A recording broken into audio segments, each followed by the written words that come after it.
우리에게 보내는 최고의 메시지는 이것이 당신의 마지막 기회라는 것입니다. 일어나서 모스크바에서 파샤르 옆에 앉을 수 있습니다. 테헤란은 오늘 밤 역사상 가장 중대하고 파괴적인 48시간을 겪고 있습니다. 수도는 공식적으로 불길에 휩싸였습니다. 1월 9일에서 1월 10일로 이어지는 이 중요한 시간 동안 150만 명의 분노한 사람들이 고속도로를 막았습니다. 혁명수비대 본부가 하나씩 무너지고 있으며 마슈하드리의 종교 권위는 완전히 붕괴되었습니다. 비록 정권이 킬 스위치를 작동시켜 인터넷을 차단했지만 스타링크 위성이 신정 정권의 어두운 장벽을 뚫고 세계는 이 붕괴를 초단위로 지켜보고 있습니다. 워싱턴에서의 파흘라비의 공격 명령 이후 하메네이에게 남은 선택지는 두 가지뿐입니다. 보시다시피 중요한 문제는 거리를 계속 점거하고 도로를 차단하여 정권의 탄압을 막고 방해하는 것입니다. 항복하거나 트럼프의 공습에 직면하십시오. 테헤란이 무너질 때 역사가 다시 쓰여지고 있기 때문입니다. 비록 사건의 진원지인 테헤란이 정권의 심장이었지만 가장 빠르게 통제력을 잃은 지역이 되었습니다. 사건의 도화선은 사실 1월 8일에 점화되었지만 정권의 중추가 부러진 순간은 1월 9일 밤 테헤란의 안다르즈구 거리의 함락이었습니다. 정권은 시위를 소규모 집단의 폭동으로 묘사하려 했지만 현장에서의 데이터 흐름은 전혀 다른 현실을 외치고 있다. 완전한 시스템 실패, 고전적인 거리 행동을 넘어 시위대는 마치 군사작전을 관리하듯 전략적 동맥과 정부 건물을 조직적으로 장악했다.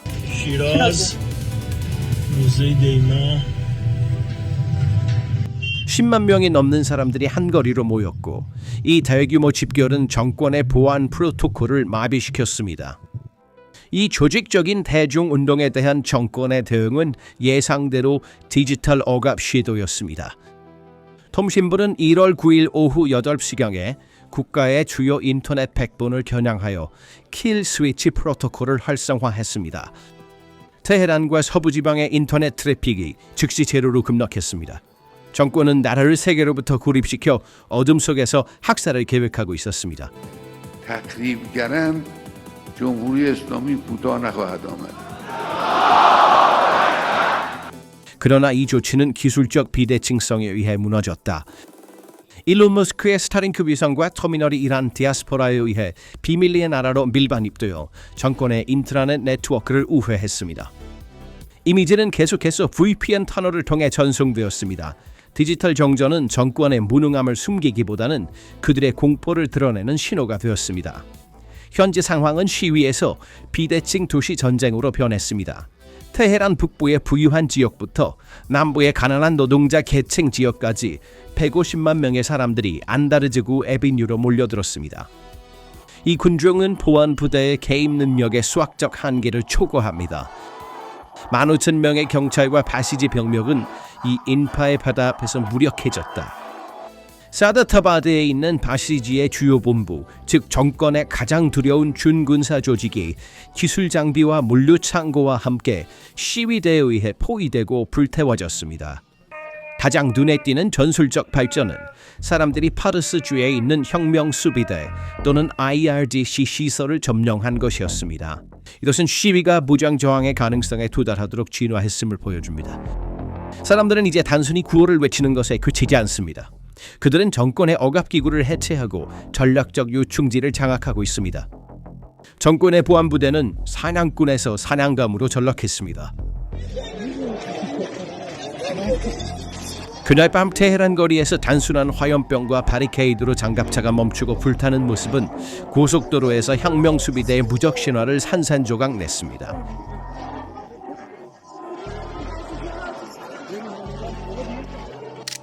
궁지에 몰린 정권은 최후의 수단으로 가장 위험한 카드인 핵 협박을 사용했습니다. 서방정보 소식통에 유출된 정보에 따르면 이란은 우리를 공격하면 24시간 내에 핵무기를 생산할 것이라고 위협했습니다. 기술적으로 이는 우라늄 농축 수준이 90% 무기 등급에 도달했으며 이제 기폭장치만 조립하면 된다는 것을 인정하는 것입니다. 그러나 이 위협은 힘의 과시가 아니라 무모한 공격 시도입니다. 트럼프 행정부는 이 허세를 간파하고 상황을 역전시켰습니다. 단 한 명의 시위자가 목숨을 잃으면 우리는 하메네이를 목표로 삼을 것이다 라는 발언은 정권의 핵 전략을 약화시켰습니다. 현재 독일 람슈타인 공군기지에서 이륙하는 C-17 글로버마스터 군용 화물기가 레이더 화면에 나타나고 있으며 이 위협이 단순한 말뿐이 아니라 미국이 실제 군사 개입을 준비하고 있다는 구체적인 증거로 보입니다. 이 분기는 단순한 정치적 요구가 아니라 경제적, 생태적 붕괴의 폭발이기도 합니다. 정권은 수년간의 부실 관리와 부패로 인해 국가의 수자원을 고갈시켰습니다. 테헤란 주변에 댐이 말라가고 농업이 쇠퇴하며 수백만 명의 사람들이 갈증에 직면하면서 사람들의 분노는 생존 문제로 격상되었습니다. 시위의 배경에는 정치적 자유에 대한 요구뿐만 아니라 생명의 기본적인 권리인 물에 대한 접근 요구도 있습니다. 이것은 저항이 생존을 위한 투쟁임을 보여주며 정권이 무엇을 하든지 간에 사라지지 않을 것입니다. 물이 없으면 복종도 없습니다. 그 방정식은 그렇게 간단하며 뮬러 정권은 그 잘못된 편에 서 있습니다. 경제적 측면에서 질식 전략이 진행 중입니다. 정권의 생명선인 카르그 섬의 석유 터미널과 주요 도시의 시장들이 총파업으로 인해 멈춰섰습니다. 이란 경제의 중심인 바자리 계급의 폐쇄는 1979년 혁명에서 샤를 전복시킨 것과 같은 메커니즘이지만 이번에는 그 화살이 하메네이로 향하고 있다. 석유 노동자들의 파업은 즉시 정권의 현금 흐름을 차단했습니다. 중국으로 향하는 유조선들이 화물을 싣지 못하게 되면서 공급 충격이 발생하여 테헤란뿐만 아니라 베이징의 에너지 안보도 위협했습니다. 자유시장에서 리알이 사상 최저치로 떨어지면서 정권은 유동성 위기에 빠져 자체 보안부대의 급여조차 지급할 수 없게 되었습니다. 상징의 전투에서 심리적 붕괴가 분명히 드러납니다. 거리에서 흔들리는 깃발은 더 이상 정권의 깃발이 아닙니다. 그것들은 수천 년의 페르시아 정체성과 현대성을 나타내는 사자와 태양 깃발입니다. 이 깃발의 변화는 사람들이 정부뿐만 아니라 1979년에 수립된 이슬람 국가 구조와 그 전체 가치 체계를 거부한다는 가장 구체적인 시각적 증거입니다. 이 깃발을 타브리즈에서 테헤란까지의 동성에 걸어두는 것은 정권의 이념적 정당성이 사라졌다는 선언입니다. 사람들은 팔라비 시대를 황금기로 기억하며 라자샤, 당신의 영혼이 평화롭게 쉬기를 과 같은 구호로 현재의 신정 정치에 반대하여 세속 국가를 원하는 마음을 외치고 있습니다. 이 파급 효과는 또한 정권 내 충성의 고리를 깨뜨렸습니다. 이란 경찰과 일부 보안군이 사람들을 저지하지 않고 오히려 그들을 지지하고 있다는 사실은 두려움의 문턱이 넘었다는 것을 보여줍니다. 독재 정권에게 가장 위험한 순간은 경찰이 곤봉을 내려놓고 사람들과 함께 행진할 때입니다. 정권이 외국 민병대나 레바논에서 온 헤즈볼라 요소를 불러들여 사건을 진압하려 한다는 소문은 정권이 완전히 자국민과 단절되었고 이제 점령군처럼 행동하고 있음을 인정하는 것입니다. 그러나 150만 명의 물결에 맞서 어떤 용병 부대도 승산이 없습니다. 궁극적으로 프린스 레저 팔라비의 메시지인 결단력 있는 승리가 우리의 것이라는 것과 트럼프에게 약속을 지키라는 그의 요청은 지도자 없는 거리의 분노의 정치적 방향을 제시했습니다. 트럼프의 위협은 하메네이를 직접 겨냥하여 정권의 보안 엘리트들 사이에 광범위한 공포를 일으켰습니다. 장군들과 고위 관리들은 하메네이의 운명을 공유할 것인지 자신들을 구하기 위해 그를 희생할 것인지 선택해야 하는 상황에 놓였습니다. 테헤란 공항에서의 전용기 활동과 모스크바로의 탈출 계획은 쥐들이 가라앉는 배를 버리기 시작했음을 나타냅니다. 즉, 정권이 내부에서부터 붕괴하고 있다는 것입니다. 이 테헤란의 불길은 단순한 정권 교체가 아닙니다. 이는 중동에서 모스크바와 베이징의 전략적 구조의 붕괴입니다. 이 사건에서 가장 큰 패배자 중 하나는 의심할 여지 없이 블라디미르 푸틴입니다. 이라는 우크라이나 전쟁에서 러시아가 사용하는 샤헤드 130엽 카미카제 드론의 주요 공급자이며 서방 제재를 우회하는 물류 후반기입니다. 테헤란의 몰락이나 내전으로의 추락은 러시아의 군사 공급망이 즉각적으로 단절됨을 의미할 것입니다.